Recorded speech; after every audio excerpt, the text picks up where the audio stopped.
지금은 누구나 다 말할 수 있습니다. 미디어 환경이 변화하면서 커뮤니케이션 환경이 매우 복잡해졌습니다. 이 혐오 표현이 사실은 그 표현에만 머무르는 것이 아니라 심지어는 물리적인 폭력으로 이어지기도 합니다. 인간은요, 인지적 모듈이 부정적인 정보에 좀 더 관심을 기울이도록 진화했습니다.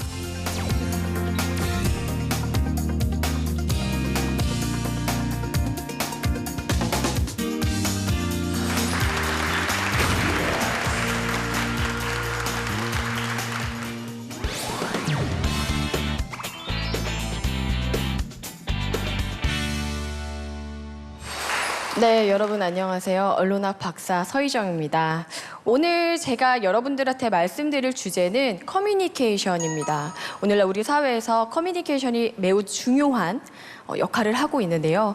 사실상 그 역할에 대해서 구체적으로 이 변화한 미디어 환경에서 어떠한 역할을 하고 있는지에 대해서는 얘기가 많이 되어 있지 않습니다. 그래서 저는 오늘 구체적으로 여러분들이 변화한 미디어 환경에서 커뮤니케이션이 어떠한 역할을 하고 무엇을 의미하고 또 우리는 이거를 어떻게 사용해야 되는지에 대해서 얘기를 나눠보도록 하겠습니다.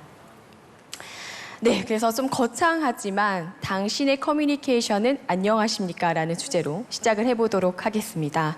커뮤니케이션이라고 하면 많은 분들이 조금 어렵다라는 생각을 많이 하시는데요. 사실 커뮤니케이션은 별거 아닙니다. 우리가 어떤 사람과 나의 의사를 전달하는 거, 다시 말하면 의사소통하는 것인데요. 그 의사소통을 하는 거에 있어서 요즘 많은 사람들이 힘들어한다고 합니다.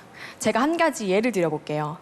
조금 어려운 분과 통화를 할 때 여러분들 전화벨 몇 번 울리기 전에 끊으시는 거. 그러니까 받기도 전에 미리 좀 끊어버려서 그죠? 문자로 부재 중이셔서 제가 문자로 남깁니다. 이런 경험 한 번쯤은 있으시죠? 실제 한 조사기관의 연구 결과에 따르면요. 10명 중 6.5명, 다시 말하면 65%가 이 전화 커뮤니케이션에 매우 어려움을 겪고 있다고 응답을 했고요. 실제로 또 60%가 전화 커뮤니케이션보다는 텍스트, 메신저를 이용한 커뮤니케이션이 훨씬 더 수월하다, 편리하다라고 응답을 했습니다.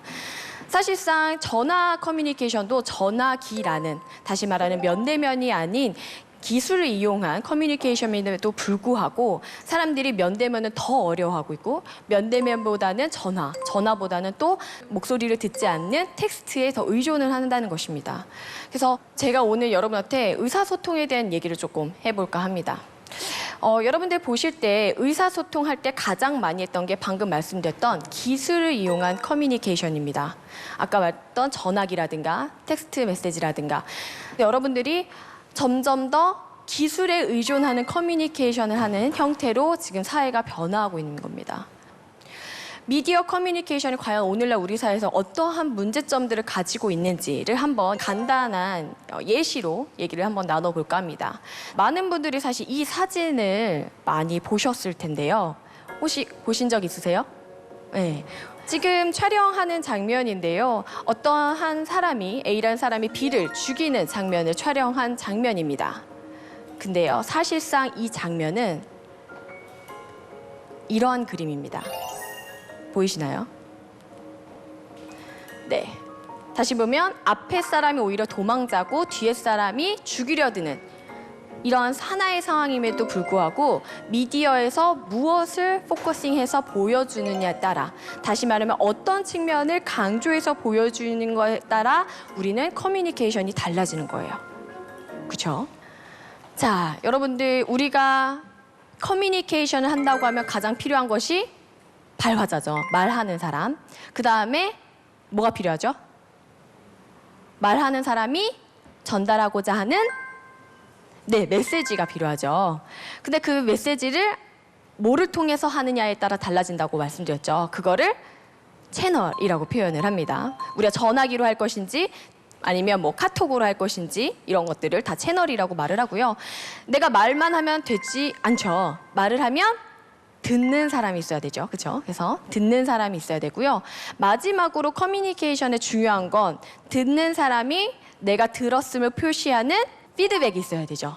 그래서 방금 이제 여러분들 또 제 강연을 들으면서 하시는 게 뭐 고개 끄덕임이라든가 아니면 뭐 이런 거라든가 이런 것들이 다 여러분들의 비언어적인 피드백이죠. 이런 것들을 사실 커뮤니케이션에서는 SMCRE 모델이라고 표현을 합니다. 앞에 앞글자들을 다 하나씩 따서요. SMCRE라고 표현을 하는데요. 자, 먼저 샌더입니다. 말하는 자. 말하는 자가 어떻게 바뀌었냐. 자, 예전에는 말하는 자가 한 명이었습니다. 다시 말하면 언론사들만 말할 수 있었습니다. 근데 지금은 어떻죠? 지금은 누구나 다 말할 수 있습니다. 발화자가 많아졌어요. 두 번째로는 메시지입니다. 메시지로 보면 옛날에는 미디어에서 보여주는 거, 가령 미디어에서 강아지를 보여줄 거다. 우리 요번에 개에 대해서 얘기할 거야 라고 하면 미디어에서 정한 포인트, 멍멍이의 앞 얼굴만 보여줄 거예요. 그죠? 다시 말하면 한 사건이 일어났을 때 미디어에서, 언론에서 우리는 정부를 비판하는 측면만 보여줄 거야. 혹은 정부를 옹호하는 측면만 보여줄 거야 라고 한다면 우리는 그 메시지만 받아들여졌어야 했어요. 근데 지금은 아니죠. 멍멍이 옆모습도 볼 수 있고 그 다음에 멍멍이 발바닥도 볼 수 있고 멍멍이가 하고 있는 핫한 아이템도 말 수 있어요. 응. 그렇죠. 요번에 월드컵 때 기자들이 많이 이제 욕을 먹었던 이유 중에 하나가 일반 대중들이 하는 기사 분석가, 월드컵 그 분석보다 더 못하다라는 얘기로 비판을 많이 받았거든요. 다시 말하면 다양한 측면을 얘기해 줄 수 있는 메시지들이 많아진 겁니다. 세 번째로는 채널입니다. 채널로는 여러분들이 신문과 방송만 있었죠. 근데 지금은 트위터도 있고 페이스북도 있고 인스타그램도 있고 그다음에 인터넷. 근데 여러분들이 쓸 때도 다를 거예요. 페이스북 쓸 때 내 감성과 인스타를 쓸 때 내 감성이 다르죠. 우리 인스타 갬성이라고 하잖아요. 농담으로, 그죠? 그게 뭐냐면 내가 그 채널에 따라서 전달하고자 하는 메시지도 달라지는 거고 그걸 전달하고자 하는 내용도 달라지는 겁니다. 네 번째로 듣는 사람. 예전에는 듣는 사람이 제가 물음표로 표시를 해놓긴 했지만 이거는 뭐 우매하다 아니면 뭐 이런 얘기가 아니라 수동적이었습니다. 그냥 언론에서 제시해주는 메시지만 받아들이고 왜냐면은 그 외에서는 정보를 얻을 수 없었기 때문에 그냥 일방적으로 전달해주는 정보만을 받아들이는 형태밖에 안 됐던 거죠. 근데 지금은 어떠죠? 찾아 나섭니다. 네, 그렇죠. 이용자들이 직접 이거 잘못된 것 같은데, 이거 거짓인 것 같은데, 이거 뭔가 비리가 있는 것 같은데 파헤칩니다. 그래서 요즘에는 언론사에서 이거를 많이 이용하죠. 흔히 말하는 집단지성이라는 이름으로 이용자들한테 요구를 하죠. 마지막으로 피드백은 다 아시다시피 예전에는 원웨이였죠. 일방향만 가능했습니다. 언론이 주는 그 메시지 그대로만 받아들여야 했고요. 혹시나 언론이 메시지가 잘못됐더라도 얘네들은 정정해도 티가 안 나요. 왜냐면 본인들이 잘못했던 걸 티를 내기 싫어하기 때문입니다. 근데 지금은 본인들이 잘못했다고 말하기도 전에 어떻게 해요? 이용자들이 먼저 와서 얘기를 합니다. 기자님, 이거 잘못된 것 같아요. 기자님, 팩트 체크 하셔야죠. 막 이제 비판해주고 해주고 아니면 우리가 그 기사가 너무 좋은 것 같아요 라는 피드백도 가능합니다. 이번 기사 너무 좋았던 것 같아요. 우리한테 너무 도움이 됐어요. 아니면 제가 이 기사를 보고 힐링이 됐어요. 자, 여러분들 보시기에는 커뮤니케이션, 지금 오늘날 미디어 환경이 변화하면서 커뮤니케이션 환경이 매우 복잡해졌습니다. 메시지도 달라졌고 채널도 달라졌고 또 우리가 이용하는 우리 이용자들도 달라졌고 피드백도 달라졌기 때문에 각 요소 하나하나가 다 커뮤니케이션의 왜곡 현상을 발생시킬 수 있는 겁니다. 많은 분들이 나는 아닌데 라는 생각을 제일 많이 하세요. 나는 아닌데 다른 사람은 그래 라는 생각을 많이 하죠. 우리가 이제 커뮤니케이션 이론에서는 이걸 제3자 효과라고 얘기를 하는데요. 많은 분들이 그렇게 미디어 이용을 함으로써 사실 왜곡 현상이 더 심각해지는 것도 있습니다. 제가 말하고 싶은 건 오늘날 이 커뮤니케이션 현상이 말하는 자에게만 잘못이 있지 않다는 거. 다시 말하면 언론사 혹은 일부 우리가 그동안 알고 있었던 이 발화자한테만 책임을 전가할 문제가 아니라는 겁니다. 자, 마샬 맥루한이라는 미디어 학자가 있어요. 이 사람이 1940년대쯤에 얘기했던 내용인데요. 미디어가 메시지다라는 얘기입니다. 동일한 메시지일지라도 신문에서 볼 때와 TV 뉴스를 볼 때와 여러분들이 인터넷에서 할 때와 그 다음에 인스타에서 할 때 다 다르다는 겁니다. 이해하십니까? 여러분들한테 얘기하는 게 발화자만 탓할 게 아니라 우리 듣는 우리도 이제는 생각을 해야 됩니다. 여러분 하나하나가 다 스피커가 된 겁니다. 그죠?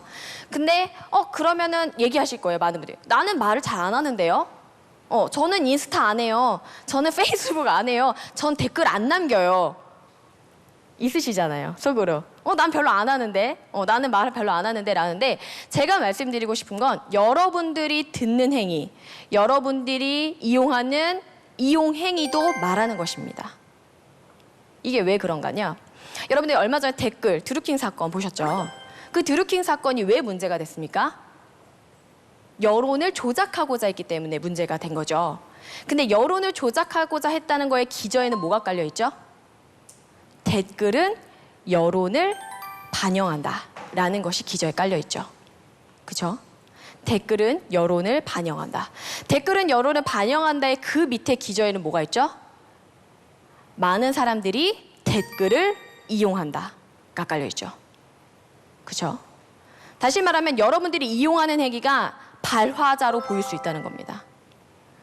자, 여러분들이 광고 막 보는 것들 다 그게 뭐예요? 나는 그냥 보는 것이지만 그 보는 행위가 요즘 보니까 A 광고가 인기가 많네? 그럼 A 광고 형태를 많이 해줘야겠네. 제작으로 다시 연결이 됩니다. 내가 그냥 듣기만 하는 행위가, 내가 이용하는 행위가 거기서 끝나는 게 아니라 그게 다시 제작으로 연결돼서 발화로 이어지는 겁니다. 그 순환 구조를 가지고 있다는 겁니다. 그래서 저는 마샬 맥루한에 이어서 여러분께 마지막으로 드리고 싶은 말씀이, 여러분이 이제 미디어이자 메시지입니다. 내 행위가, 내가 이용하는 행위, 아니면 내가 퍼다 나르는 행위, 아니면 내가 듣는 행위, 말하는 행위, 모든 것들이 다 여러분들이 미디어가 되고 메시지가 되는 겁니다. 그래서 여러분들이 이제 앞으로 생각하셔야 될 게, 나는 그럼 어떠한 미디어가 돼야 될지, 나는 어떠한 메시지를 전달해야 될지를 크게 고민하셔야 됩니다. 앞으로 옆으로블이 그 두 개의 이제 강연에서 사실 혐오 현상이라든가 댓글에 대한 얘기를 할 거고요. 그게 앞으로 여러분들이 내가 어떠한 미디어가 돼야 될지, 어떠한 메시지를 담아야 될지를 얘기해주는 내용이 될 겁니다. 이상으로 강연 마치겠습니다. 감사합니다. 네, 잘 들으셨나요? 다음 강연자는 요즘 되게 핫하기로 유명하신 분이죠. 숙명여대 홍성수 교수님이 말이 칼이 될 때라는 거로 강연해 주시겠습니다.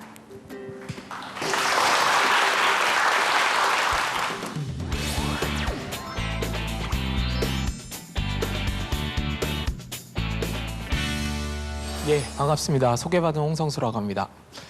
예, 오늘 제가 여러분들께 말씀드릴 주제는 여기 나오는 것처럼 말이 칼이 될 때라는 제목으로 말씀을 드리려고 하는데요. 사실 이제 말이라고 하는 것은 저는 가능하면 어떤 자유로운 토론 과정에서, 우리 앞선 강의에서 이제 들었던 것처럼 이 자유로운 커뮤니케이션 과정에서 자연스럽게 어떤 문제가 있으면 해결이 되는 것이 이제 가장 좋은 그런 해결책이라고 늘 생각을 합니다. 그래서 먼저 여러분들 좀 관심 있을 만한 주제로 이제 사례로 좀 시작을 해보려고 합니다. 여기 대림동 조선족들만 사는데 밤에 칼부림도 많이 나요. 여권 없는 범죄자들도 많아서 경찰도 잘 안 들어와요. 저 웬만해선 길거리 다니지 마세요. 이게 영화 청년경찰에 나온 한 대사입니다. 작년에 하여튼 가장 히트를 친 그런 영화 중에 하나고, 그만큼 이제 영향력도 컸던 것 같습니다. 근데 이 영화에 대해서 우리 중국 동포들이, 이게 이제 대림동인데요. 대림동에서 저렇게 이제 시위를 벌이게 됐습니다. 청년경찰 제작사는 사과하라, 중국 동포들은 범죄자가 아니다, 이런 이제 주장들을 했고요. 실제로 민사소송을 제기해서 1억 원의 손해배상 청구 소송을 제기하기도 했고, 또 영화 상영 중단을 요구하는 일까지 이제 벌어지게 됐습니다. 실제로도 저런 항의가 들어오자 영화 제작사 측에서는 영화는 허구적 설정이다. 그리고 영화의 중간에도 이렇게 이 영화는 허구적 설정입니다라는 내용이 이미 들어가 있다. 그래서 불쾌감을 줬다면 미안하지만 이 영화는 허구로 봐줬으면 좋겠다, 이런 이제 메시지를 이제 던졌습니다. 하지만 중국 동포들은 여전히 이 영화가 그렇게 간단하지 않다, 굉장히 심각한 문제를 안고 있다라고 계속 이제 주장을 해왔던 거죠. 근데 이제 우리가 한번 한국 영화에서 중국 동포들, 뭐 조선족을 이게 어떤 식으로 비춰졌는지 한번 생각을 해보면 황해, 차이나타운, 신세계, 뭐 아수라 좀 긍정적으로 그려진 영화가 있었나요? 그래서 뭐 제가 뭐 모든 영화를 다 이렇게 모니터해 본 건 아니지만 중국 동포들, 뭐 조선족을 그린 영화 중에 긍정적으로 그려진 거는 거의 못 봤던 것 같아요. 다 뭘로 나오냐면 무슨 깡패라든가 무슨 범죄자 집단으로만 이렇게 묘사가 된 거죠. 그러니까 이 청년경찰 영화 하나만의 문제가 아니라 이런 것들이 이제 누적이 되어 오니까 이제 도저히 이제 참을 수 없다라고 이제 생각을 하게 됐던 게 아닌가 싶습니다. 근데 만약 이 중국 동포들이 한국에서 뭐 우대까지는 아니더라도 이렇게 자유롭고 평등한 지위를 누리는 그런 구성원이라면 약간 좀 웃어넘길 수 있을 수도 있을 것 같아요.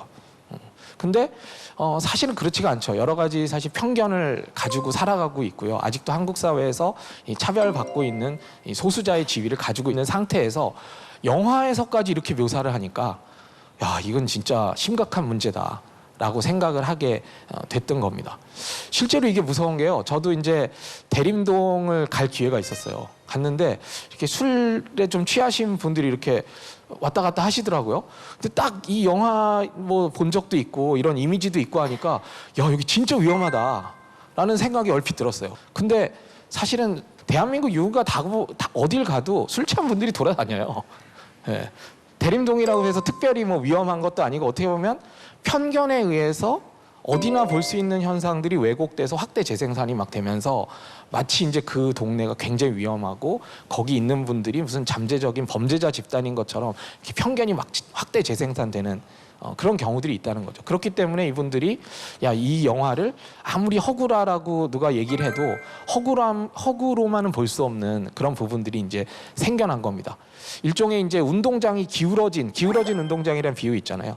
기울어진 운동장에서 어떤 이런 평등한 커뮤니케이션이 일어나는 게 아니라 굉장히 불리한 조건에서 어떻게 보면 영화는 사실이 아니야라고 반박을 하면 되지만 이미 차별을 받고 있는 소수자 집단의 입장에서는 그걸 반박해서 그 잘못된 사실을 교정한다는 게 생각보다는 쉽지 않은 일이 되는 겁니다.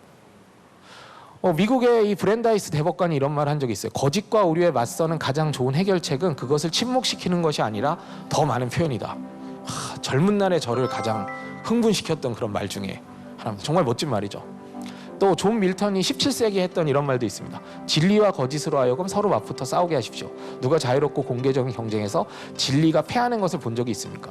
진리의 논박이야말로 거짓에 대한 최선의 가장 확실한 방법입니다. 사실은 제가 너무너무 좋아하는 두 구절입니다.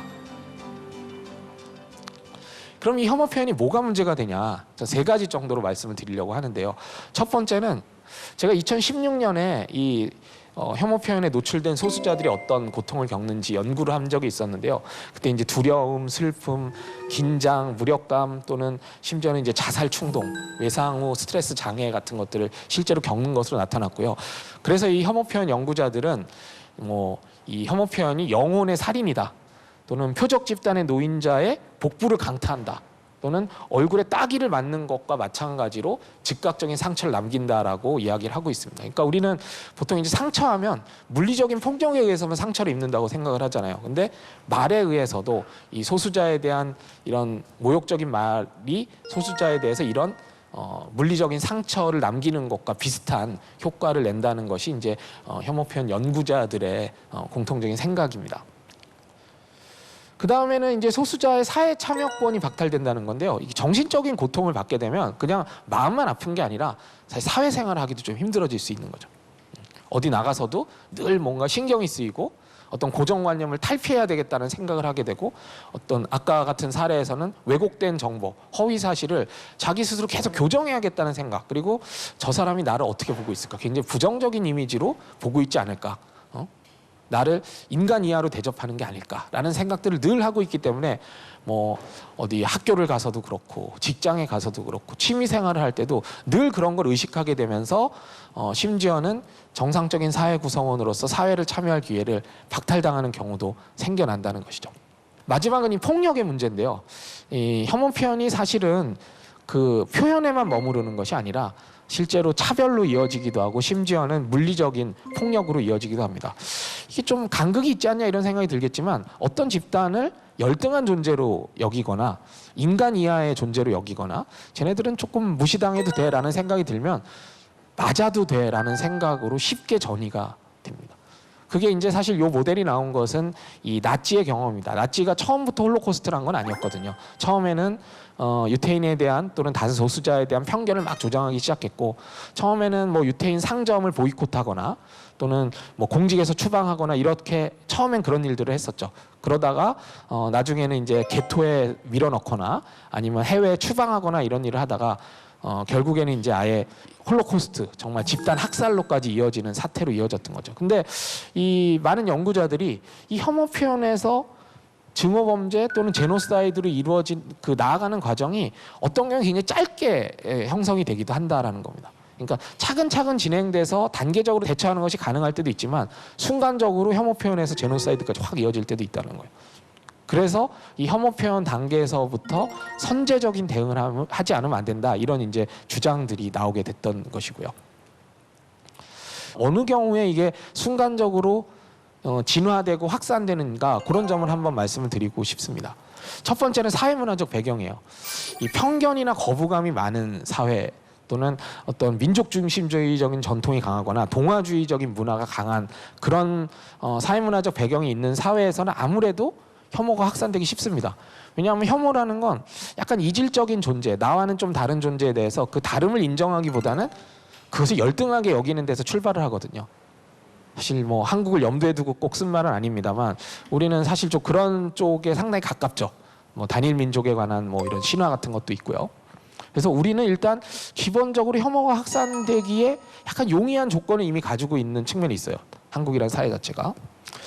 또 두 번째 문제는 사회경제적 여건의 악화입니다. 사회경제 경제 여건이 악화되고 개인이 자꾸 취약하게 되면 옛날에는 뭐 이렇게 과실이 나한테도 떨어지는 것 같았고 전 세대들은 그런 과실의 혜택을 누렸던 것 같은데 나한테는 이게 왜 안 떨어지는지 모르겠다. 나는 열심히 사는데 잘 안 된다. 이러면 누구랑 싸우는 게 맞을까요? 누구한테 항의를 하는 게 맞을까요? 당연히 그 사회에 권력을 가진 집단을 향해서 싸워야 되는 게 맞죠. 근데 그 싸움은 참 어렵습니다. 이기기도 어렵고 정말 계란으로 바위치기인 경우들이 많죠. 그럴 때 누가 등장하냐면 선동가들이 이제 등장을 합니다. 이 선동가들은 야 그렇게 괜히 힘센 사람이랑 싸우지 말고 진짜 이 문제는 어디 있냐면 쟤네들한테 있어. 근데 그 쟤네들이라고 선정되는 대상이 바로 더 약한 소수자 집단인 경우들이 많죠. 그 집단을 찍어서 마치 문제의 원인이 여기 있는 것처럼 몰고 가는 거죠. 그러면 혹할 수 있어요. 왜냐하면 강자랑 싸울 때는 어려운데 약자랑 싸우는 건 쉽거든요. 쟤네들은 게을러. 쟤네들이 우리를 갉아먹고 있어. 우리 세금이 쟤네한테 쓰이고 있어서 내가 고통받고 있어. 이런 인식들이 확산되기 이제 시작합니다. 근데 이걸 예전에는 이 히틀러 같은 선동가들이 많이 했어요. 근데 최근에는 뭐 그런 구체적인 인물로서의 선동가가 있기보다는 인터넷이 좀 그런 구실들을 많이 합니다. 인터넷이 그런 플랫폼을 이제 제공하는 거죠. 그러면서 인터넷에는 뭐 인터넷이라는 건 인류적으로 얘기하기는 어렵지만 되게 이게 센 말, 더 강한 말이 이렇게 좀 살아남는 그런 분위기가 있는 경우가 있잖아요. 그러면 이 소수자에 대한 혐오도 더 많이 왜곡할 때 더 그럴듯하게 뭔가를 왜곡해서 조장하는 글들이 더 추천도 많이 받고 그럽니다. 그 플랫폼 자체가 이 혐오를 선동하는 그런 중요한 역할들을 이 현대 사회에서는 하고 있는 것 같아요. 근데 한국은 어떻습니까? 한국은 인터넷에서 굉장히 많이 하는 나라죠. 그래서 사실 우리 대한민국이라는 사회는 이 혐오가 확산되기에 어떻게 보면 좀 용이한 조건들을 많이 가지고 있고 굉장히 위험한 그런 위험성을 많이 안고 있는 사회가 아닐까라는 생각들을 늘 하고 있습니다. 근데 저는 제일 안타까운 건 이 마지막 부분입니다. 사실 우리 사회가 이 혐오를 충분히 사회적으로 대응하고 있었다면 또 정치적으로 대응해 왔다면 이 문제가 크지 않을 수도 있습니다. 왜냐하면 이 혐오주의자들 또는 혐오 세력들이 막 엄청난 신념을 가진 막 이런 집단은 아니에요, 사실은. 어떻게 보면 우리 사회와 정치가 이 혐오 세력들을 적절하게 대응해 왔다면 사실은 이게 큰 문제가 아닐 수도 있을 텐데 지금 상황은 그렇지도 않은 상황으로 지금 전개가 되고 있는 게 아닌가라는 생각을 합니다. 이 말은 워드잖아요. 근데 칼은 이제 소워드예요. 이 S자 하나죠.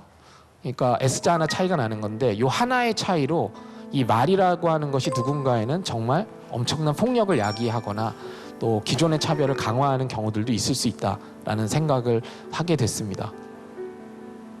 적극적인 조치를 통해서 이 혐오 표현의 문제를 해결하지 않으면 점점 혐오가 확산이 되고 또 기존의 차별을 받고 있는 이 소수자의 지위는 점점 악화될 가능성이 높고 심지어는 노골적인 폭력이나 뭐 집단 학살로까지 이어질 가능성도 늘 안고 있다라는 것을 우리가 좀 생각을 해봐야 될 그런 시점이 아닌가 싶습니다. 그것이 바로 우리가 오늘날 이 혐오 표현의 문제를 이렇게 심각하게 이야기하는 이유라고 할 수 있을 것 같습니다. 예, 제 강의는 이 정도에서 정리하겠습니다. 감사합니다. 네, 다음 강의는요. 오늘의 주제를 이 신경인류학의 관점에서 말씀해 주실 이 박한선 선생님 모시고 말씀 듣도록 하겠습니다.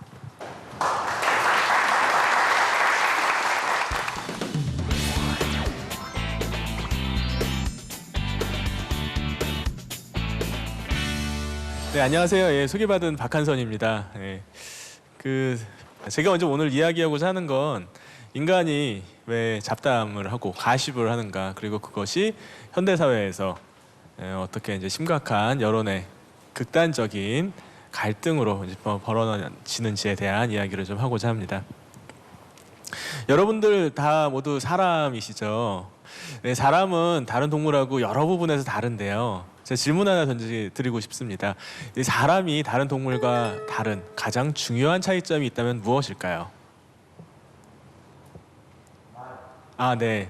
그렇죠. 사람은 말을 합니다. 말을 하는 동물은 사람밖에 없습니다. 다른 동물들은 뭐 울기도 하고 간단한 신호를 보내기도 하지만 인간처럼 복잡하고 아주 정교한 언어 체계를 가진 동물은 사람밖에 없습니다. 언어를 사용하는 것은 아주 힘든 일입니다. 그래서 인간의 뇌가 이 언어를 다루기 위해서 지금처럼 커졌다는 주장이 있습니다. 사람의 뇌는 약 1,400g 정도 되는데요. 인간의 뇌는 체중이 한 2% 정도 되거든요. 그런데 에너지 소모량은 압도적으로 높습니다. 우리가 먹는 에너지의 약 20%를 뇌가 먹습니다. 여러분들 식사를 하실 때 5숟가락 밥을 드시면 1숟가락은 뇌가 먹습니다. 우리는 왜 이렇게 에너지도 많이 쓰고 무게도 무겁고 뭐 이런 뇌를 가지게 된 걸까요? 다양한 가설이 있습니다. 뭐 2발로 걸어서 그랬다, 도구를 사용하기 위해서 그랬다, 뭐 감정과 이런 것들을 나누기 위해서 그랬다는 주장들도 있는데 중요한 주장 중에 하나가 바로 언어, 즉 사회적 활동을 위해서 뇌가 커졌다는 주장입니다. 네, 침팬지는 상당히 많은 시간을 서로 이렇게 털을 고르면서 보냅니다. 털을 고르는 것은 그 두 개체가 서로 가깝다는 증거입니다. 그리고 조금 낮은 개체가 조금 높은 개체한테 털을 더 많이 골라주기도 합니다.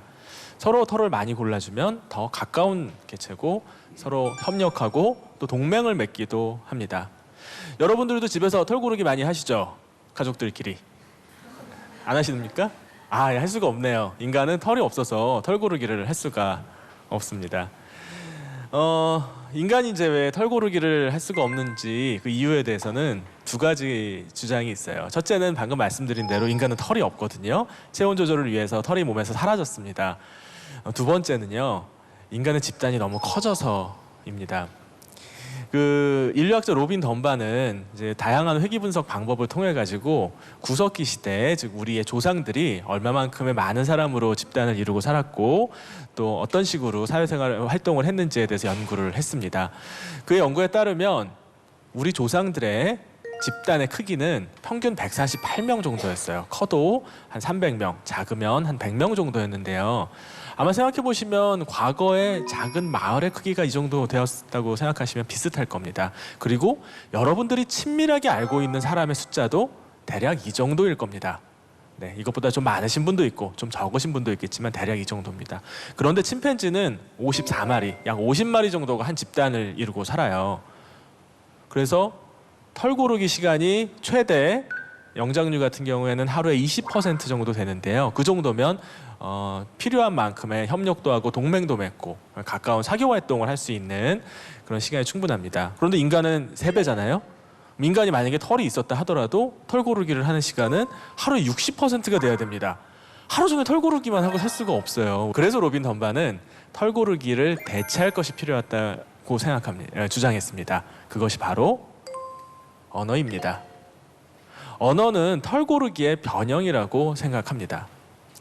여러분들 오늘 여기 오시기 전에 아마 친구분들하고 뭐 대화를 나눴을 거예요. SNS를 이용해서 뭐 소위 톡도 하시고 그랬을 겁니다. 어떤 이야기를 나눴습니까?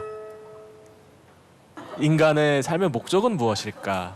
혹은 뭐 원자로의 작동 기전은 무엇인가? 뭐 이런 얘기에 대해서 주변 사람들과 잡담을 나누시나요? 아닙니다. 소위 그래 꼭 필요하지 않은 잡담들을 합니다. 가십이라고 하죠. 가십에 조금 더 들어가면 가십은 다른 사람들이 다른 사람과 어떤 관련을 맺고 있는지에 대한 이야기들이 됩니다. 누구랑 좋아한대, 누가 누구랑 사랑하다가 헤어졌대, A랑 B가 싸웠다더라.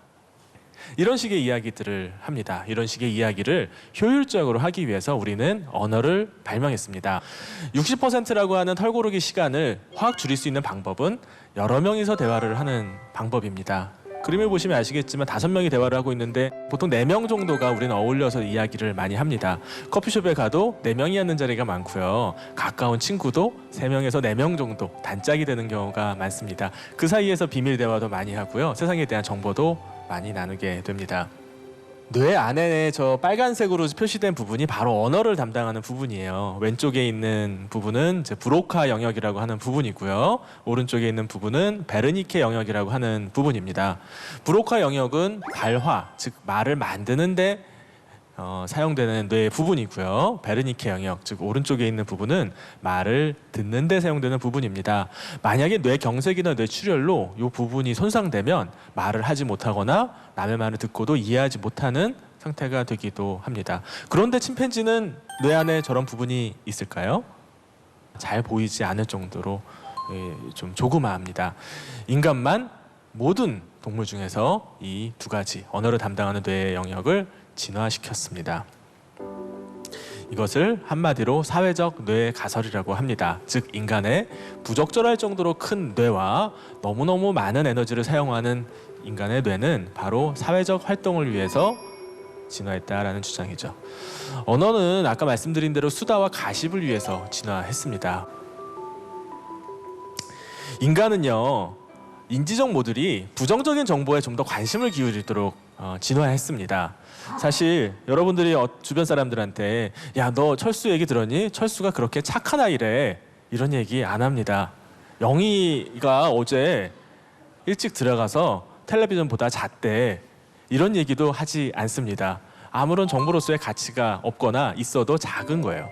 철수가 시험보다 컨닝을 했다더라, 영희랑 사귀다가 뭐 미자랑 다시 사귄다더라, 이런 식의 정보들이 굉장히 유용한 정보고요. 우리는 그런 정보에 더 귀를 기울입니다. 이건 당연한 일이에요. 그런 부정적인 평판, 부정적인 정보에 관심을 많이 가진 사람들이 아마 보다 더 생존에 더 유리했을 겁니다. 이걸 인지 모듈의 편향성이라고 이야기합니다. 그런데 재미있는 현상이 일어났습니다. 바로 문자 언어가 생긴 거죠. 1517년, 지금 한 500년쯤 됐는데요. 카톨릭 교회 신부였던 마틴 루터가 95개조 반박문을 써서 성당 벽에다 딱 붙여놓습니다.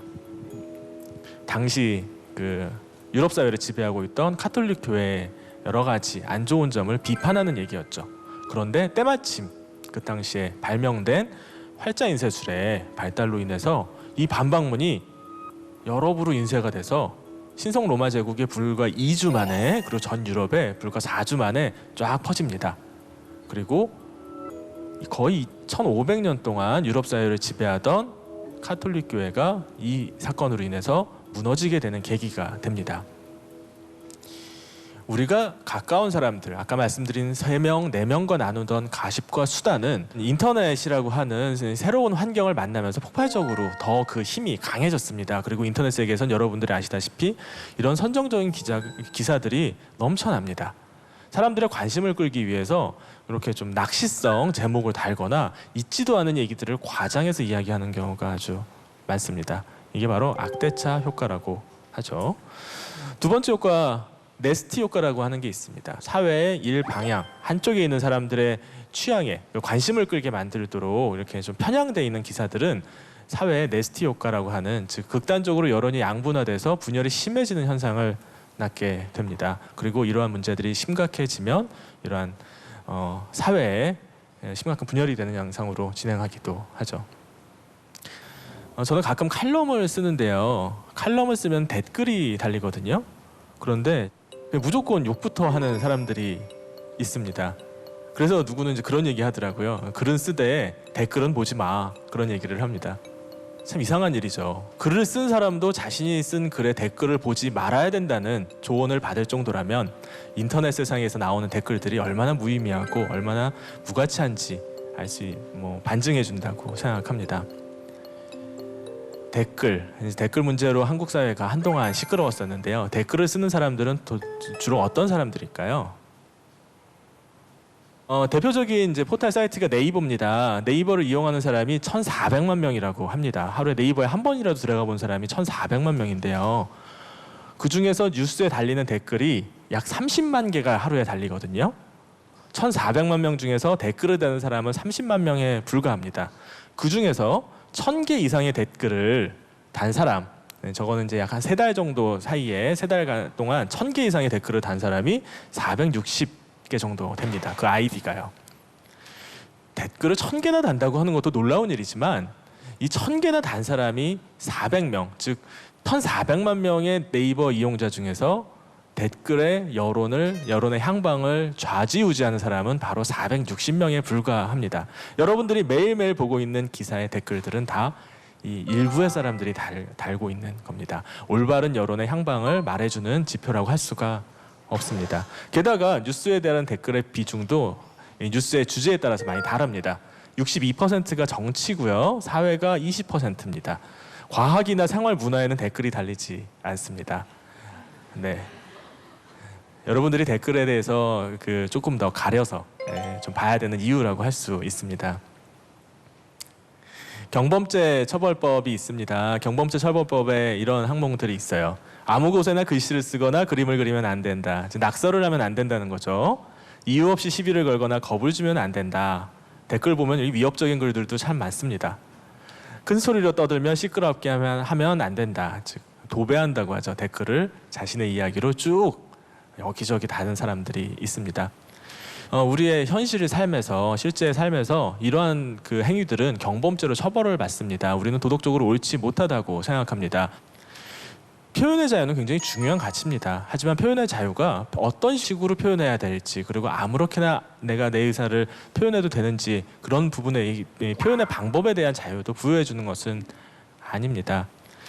경범죄 처벌법에서 이런 부분들을 처벌하고 있는데 우리는 댓글에 대해서는 어떤 통제 수단도 가지고 있지 못합니다. 어떤 방법이 댓글 문제를 해결하는 데 도움이 될 수 있을까요? 실명제가 도움이 될 수 있을까요? 하루에 다는 댓글 수를 제한하는 게 도움이 될 수 있을까요? 댓글의 내용을 자동으로 검열해서 부정적인 내용들을 빼버리는 게 도움이 될 수 있을까요? 아직은 답은 저는 잘 모르겠습니다. 우리가 그 답을 이제 고민해서 찾아야 된다고 생각합니다. 네. 이상 오늘 제가 준비한 건 여기까지고요. 강의 경청해 주셔서 감사합니다.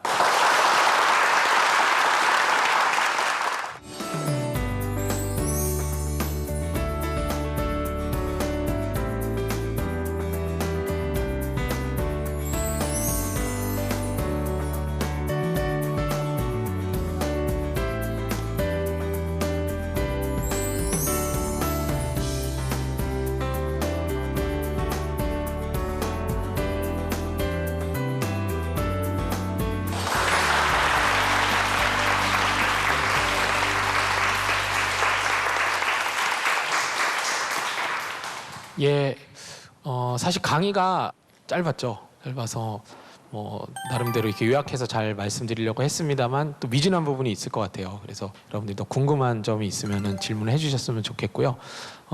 먼저 우리 서 교수님부터 제가 먼저 한번 저한테 주신 질문에 대해서 답변을 드리도록 하겠습니다.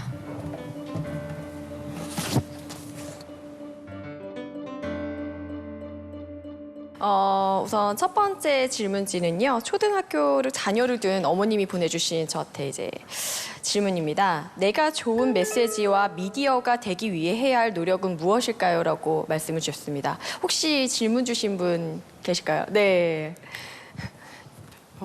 어떻게 보면 설명해 주신 것으로 따라서 보자면 제가 이제 보내는 메시지를 보내는 또 주체가 되기도 하고 들어서 반응하는 주체가 되어서도 굉장히 중요한 역할을 담당하고 있다는 말씀이신데 그러면 그 각각 개개인이 어떻게 신경을 쓰고 어떤 부분을 고려하고 있어야 더 좋은 미디어와 좋은 주체가 될 수 있을까 하는 것에 대해서 질문을 드리고 싶습니다. 네. 가장 좋은 방법은 사실 이견 추구의 방법입니다.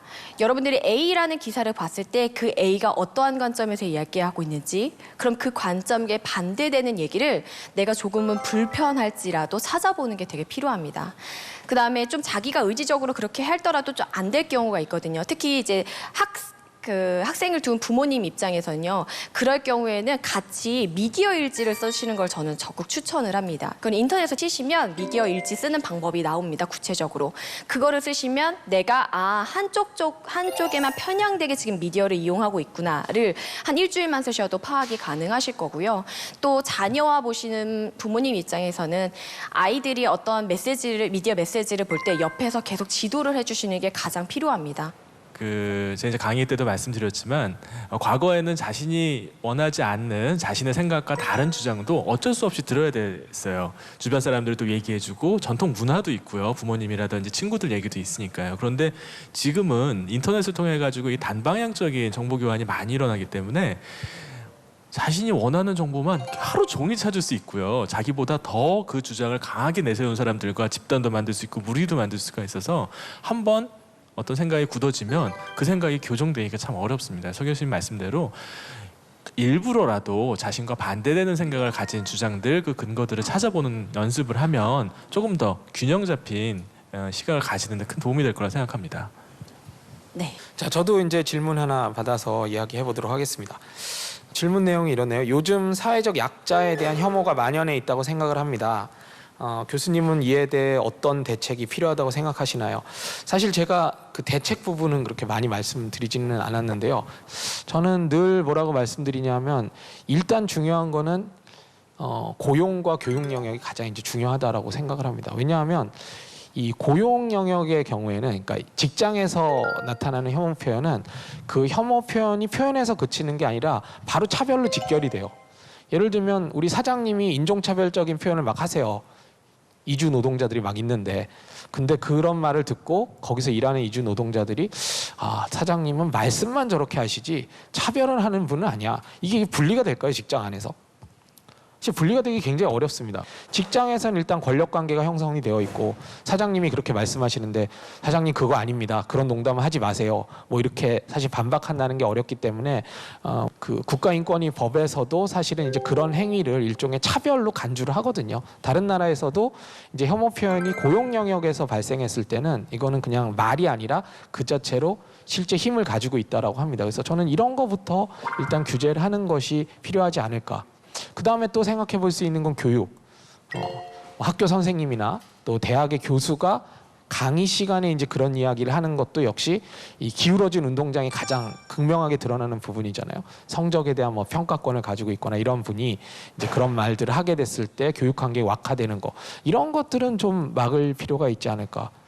그래서 이거를 일망타진할 생각을 하면 사실 대안이 마땅치 않습니다. 그거보다는 진짜 좀 중요하고 해악이 심각할 수 있는 영역부터 좀 이것을 잡아 나간다면 좀 여지들이 생기지 않을까라는 게 제 기본적인 생각입니다. 네, 홍 교수님 말씀하셨던 거 뭐 맞는 말이고요. 우리들이 기본적으로 가십을 좋아하는 인간성의 본질이 있어요. 그거는 인정을 해야 돼요. 조금 더 부정적인 평판이라든지 부정적인 관계에 조금 더 초점을 우리가 기울일 수밖에 없도록 만들어져 있는 그런 속성이 있어요. 그래서 그런 부분에 대해서, 그런데 우리는 또 이해하고 받아들이고 그것을 또 종합해서 평가할 수 있는 그런 고의 뇌 기능도 가지고 있습니다. 여러분들 주변 사람들한테 다른 사람에 대한 험담을 들었을 때 고지고대로 듣지 않으시잖아요. 저건 또 무슨 이유가 있는 건가? 저건 진짜일까? 저건 사실일까 듣습니다. 요즘 혐오 문제, 우리 사회에서 혐오 문제는 두 번째 2차적인 문제를 낳고 있는데 혐오하는 사람을 혐오하는 문제가 생기고 있어요. 그래서 너는 혐오하는 사람이고 나는 단지 혐오하는 사람을 혐오하는 것일 뿐이다라고 하면서 또 배제해버리면 그건 또 다른 혐오가 될 수가 있습니다. 그래서 그런 것들을 아까 말씀하셨던 이견을 듣는다든지 여러 가지 뭐 일지를 쓴다든지 그 외에 뭐 자기 스스로도 그런 부분에 대해서 좀 통찰하고 좀 넓은 자세로 소통하는 태도가 굉장히 대단히 필요하다고 저는 생각합니다. 네. 예, 오늘 뭐 이제 짧은 시간이었지만 그래도 많은 이야기들이 오간 것 같고요. 이 정도에서 이제 정리를 해야 될 것 같아서 우리 마지막으로 짧게 한 말씀씩 듣고 정리를 하도록 하겠습니다. 네. 제가 오늘 우리 사회에서 미디어가 변화하면서 커뮤니케이션 현상이 달라졌고 그 커뮤니케이션 현상에서 나타날 수 있는 다양한 문제점들에 대해서 말씀을 드렸습니다. 여러분들이 보다 많은 정보 그리고 보다 다양한 정보를 좀 추구를 하신다면 이 커뮤니케이션 현상에서 왜곡 현상을 좀 줄일 수 있고 좀 더 나은 정말 이 커뮤니케이션이 될 수 있도록 하는 데 도움이 될 것 같습니다. 네, 언어는요 인간만이 가진 독특한 특성이고요. 지금의 인간이 지금의 모습을 가질 수 있도록 해줬던 아주 중요한 형질 중에 하나입니다. 그런데 그럼에도 불구하고 이제 문자 언어 그리고 또 최근에 생긴 인터넷은 이러한 인간이 만들어낸 고유한 언어라고 하는 것을 악용하고 잘못 잘못 몰고 가는 그런 부작용을 낳고 있습니다. 하지만 언제나 그랬듯이 우리는 또 이러한 새로운 변화된 환경에서 해결책을 찾을 수 있다고 생각합니다. 오늘 이런 자리도 아마 그런 해결책을 찾는 그런 방법 중에 하나라고 생각합니다. 지금 뭐 말이 칼이 될 때라는 책 이제 쓰셨는데 사실 말 때문에 상처받는 사람 너무너무 많거든요. 하지만 그 칼로 상처받은 우리의 마음을 치유해 줄 수 있는 것도 또 말입니다. 네, 말의 좋은 기능 또 좋은 효과를 잘 살리면 말이 칼이 될 때가 아니라 말이 약이 될 때라는 다음 편 책이 나올 수 있으리라 생각합니다. 네. 예, 오늘 강의를 이렇게 쭉 저도 들으면서 많이 배웠는데요. 약간 이제 그런 느낌이 들어요. 이 아주 화끈한 무슨 해결책이 있는 것 같진 않은 그래서 뭔가 좋은 이야기고 또 우리가 해야 할 일들을 뭐 점검해 보긴 했는데 뭔가 이렇게 속 시원하게 해법이 딱 나온 것 같진 않다는 느낌이 드셨을 수도 있을 것 같아요. 근데 그거는 이 문제 자체가 워낙 복잡하고 뭔가 딱 하나의 해법에 의해서 딱 해결될 수 없는 문제이기 때문에 그냥 답답해 하시기보다는 그래도 우리가 무엇을 해야 될지를 이야기를 안 한 건 아니잖아요. 그런 부분들을 여기 오신 분들부터 조금씩 시작을 한다면 조금 더 나은 우리 환경이 만들어질 수 있지 않을까 뭐 이런 기대를 해보면서 오늘 강연 정리하도록 하겠습니다. 예, 감사합니다.